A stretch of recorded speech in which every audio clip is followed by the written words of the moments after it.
Bonjour, dans cette vidéo nous allons aborder le premier niveau du travail contre frappe bâton enchaîné par un coup de poing au menton.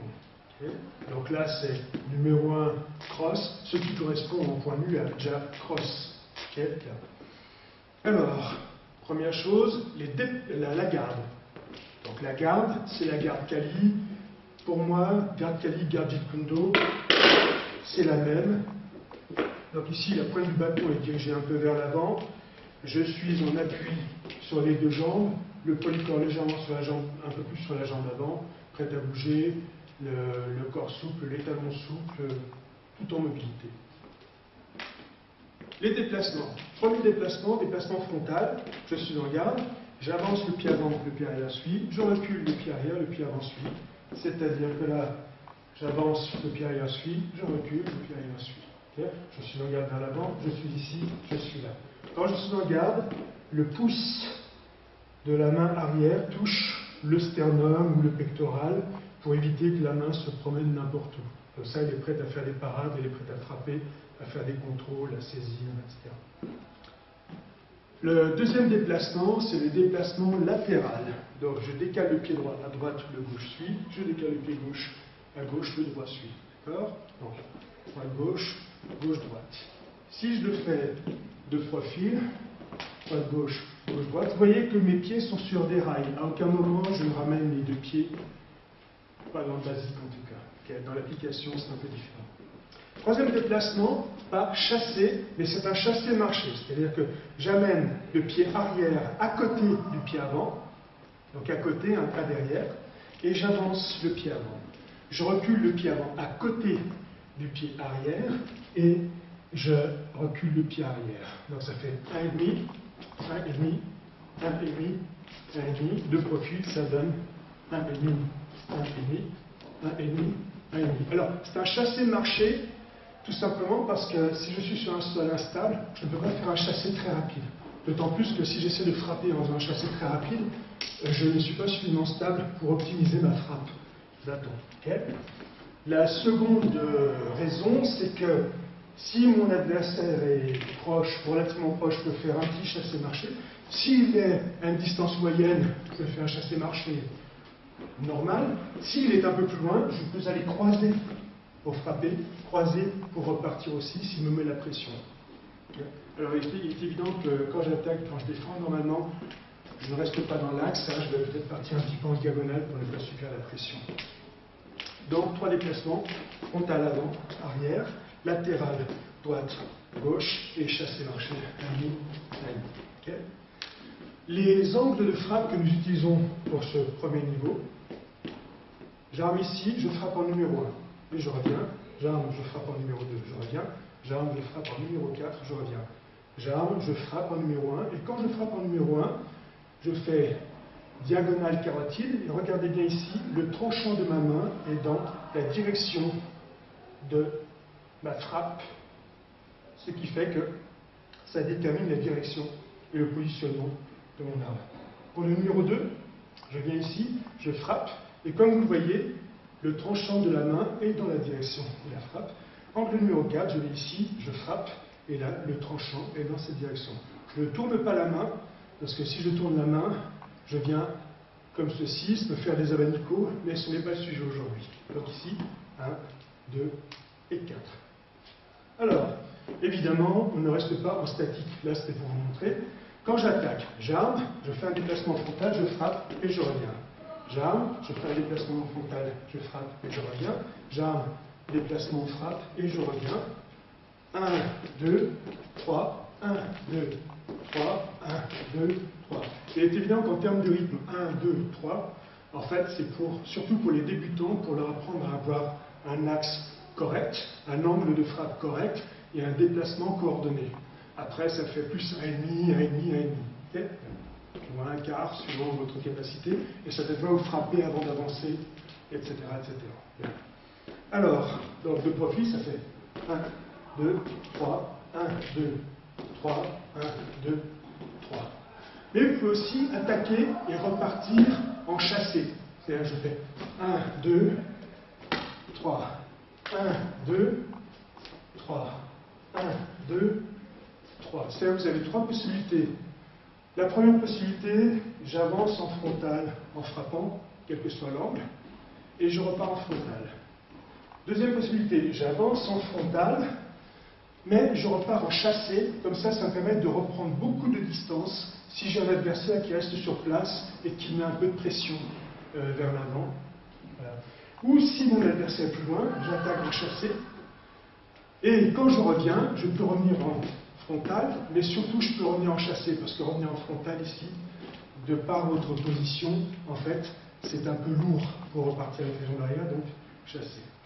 Et donc dans le jeu, on utilise, dans le jeu de base déjà, on utilise ces trois déplacements. Alors, nous allons travailler les frappes. Donc, sur les frappes, j'arme l'angle numéro 1, je frappe. Je rappelle que quand je frappe avec le dernier tiers. Pour les débutants, pour les plus avancés, on peut frapper avec le dernier quart, et pour ceux qui sont encore plus à l'aise, on peut même aller frapper jusqu'à l'extrémité du bâton. Okay? Et pour l'instant, déjà, contentez-vous du dernier tiers. On va travailler les cibles. Alors, pour les cibles, le partenaire prend le bâton comme ceci, il referme les paumes et les doigts par-dessus, on colle. Et là, je suis ici, je présente sur ma diagonale gauche, si je suis pied gauche devant, si je suis pied droit devant. Ici, pour qu'il vienne frapper en numéro 1, et vous voyez, là, c'est l'angle de ma carotide. Okay? Et je reviens. Ensuite, je présente sur ma droite, vous voyez, le milieu du bâton est sur la trajectoire de ma carotide.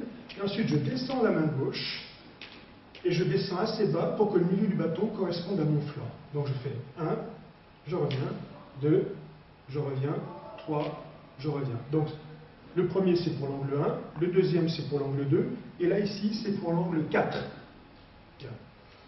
Et mon partenaire, lui, va m'attaquer sur l'angle 1, 2 et 4 dans l'ordre. Pour que ce ne soit pas les lapins du Racel, etc. Donc ici, celui qui fait la cible, en fait, vous pouvez très bien décaler votre pied droit à droite, donc utiliser les déplacements latéraux et frontaux pour le faire frapper. Je décale à gauche, je fais frapper, je peux encore décaler à gauche, je frappe, je peux reculer, je présente, je peux avancer légèrement et je présente, je peux reculer, etc. Je peux aller à droite, je peux aller à droite, je peux aller à gauche, je peux avancer, etc. Donc en fait, le partenaire sert de cible et l'autre bouge et il attaque en pas chassé ou en déplacement frontal sur la distance. Je vais le faire assister par Benjamin Sharif. Voilà. Donc ici, je présente, voilà, je décale à droite, voilà, je décale encore à droite, je décale à gauche, je recule, j'avance, je recule, je décale à droite, je décale encore à droite, je décale à gauche, je décale encore à gauche, voilà, je reste sur place, voilà, ici, j'avance, voilà, je recule, etc. Donc vous voyez, comme ça permet de travailler un peu la distance et la frappe. Merci. Donc là, angle 1, 2 et 4, avec cette partie-là. Alors, petite astuce, vous avez vu qu'on ne frappe pas fort, okay? Mais on frappe, on laisse la frappe se faire, mais on n'appuie pas. Si jamais vous voulez frapper plus fort, la petite astuce, c'est, vous avez de vieux bâtons, vous prenez vos vieux bâtons pour les utiliser en tant que cible ou même pour frapper, parce que si vous abîmez des bâtons neufs, c'est toujours un peu de peine, alors que des vieux bâtons, on s'en fiche, puis après on les coupe, on fait les couteaux d'entraînement, ou on s'adapte, etc. D'accord? Alors je rappelle que quand on frappe avec le dernier tiers. Alors maintenant, avec ces frappes-là, nous allons aborder le travail, la première phase du travail sur bâton et poing. Mais sur la première phase, il n'y aura pas de coup de poing. Pourquoi? Parce qu'il faut se rappeler que notre objectif, ce n'est pas de travailler sur le coup de poing, c'est-à-dire c'est de ne pas prendre la première frappe, et si on a l'occasion, on fait une finition tout de suite. C'est-à-dire que là, quand il attaque en numéro 1, donc il attaque, son numéro 1 d'attaque, c'est avec le dernier tiers, et moi je fais un sweep, c'est un numéro 1 de parade, mais je viens avec le milieu du bâton, donc entre les deux extrémités. Pas ici, ok? Entre les deux extrémités, là c'est beaucoup plus fort. Donc quand il attaque au numéro 1, j'ai un numéro 1, je frappe, j'avance avec le pied droit en légère diagonale, c'est-à-dire vers 1 heure, je contrôle, et là, c'est moi qui enchaîne, je fais un numéro 4, je monte ici, je frappe 1 et 2, c'est-à-dire X, etc. Okay. Donc, sweep, contrôle, frappe, 1, 2. Mais, si j'ai un partenaire qui, après ma frappe ici, 1 et 2, est toujours là parce qu'il s'est couvert, il est absorbé en partie, et qu'il est toujours présent, la deuxième phase, c'est, quand j'ai fait mon 1 et 2, je pousse un peu son sternum ou son visage. Ce n'est pas un cross, mais c'est la même idée. Je le repousse ici, et je viens frapper encore une fois. Donc, la première phase, c'est sweep, contrôle, frappe, et là, je fais kiss. Et la seconde, c'est sweep, contrôle, frappe, kiss, je l'éjecte, et là, je frappe. Alors, normalement, nous enchaînons l'un après l'autre. Ici, je vais le faire tout seul pour que la vidéo soit plus courte. Okay. Donc ici, Benjamin m'attaque en numéro 1, je fais sweep, contrôle, frappe, et là, ici, je fais frappe, frappe. Donc là, quand je reviens à kiss, s'il y a une protection ici, je peux frapper la main, je peux frapper l'avant-bras, et là je reviens au visage ou à la carotide, etc. Je peux frapper le visage, et si son autre main est là, je peux frapper l'autre main. C'est-à-dire que ici, qui m'attaque, le premier, je fais 1, je fais ça, je peux frapper ici, et n'empêche de frapper là. Vous voyez, c'est le même concept. Par contre, je vais rarement frapper vers le bas, parce que même si ça fait mal, ça ne l'impressionne pas en haut, tant qu'il n'a pas senti le choc. Et sous l'adrénaline, c'est plus difficile. Donc rien ne m'empêcherait d'enchaîner.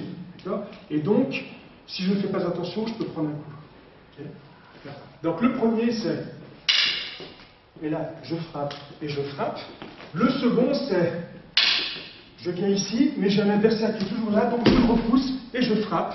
Soit le visage, soit le flanc, pour finaliser. D'accord? Donc ça donne ceci. Le premier, et je sors. Et le deuxième, c'est... Et je frappe. Ok? Bien. Merci. Donc, ça c'est la première partie. J'élimine la menace, j'ai le temps.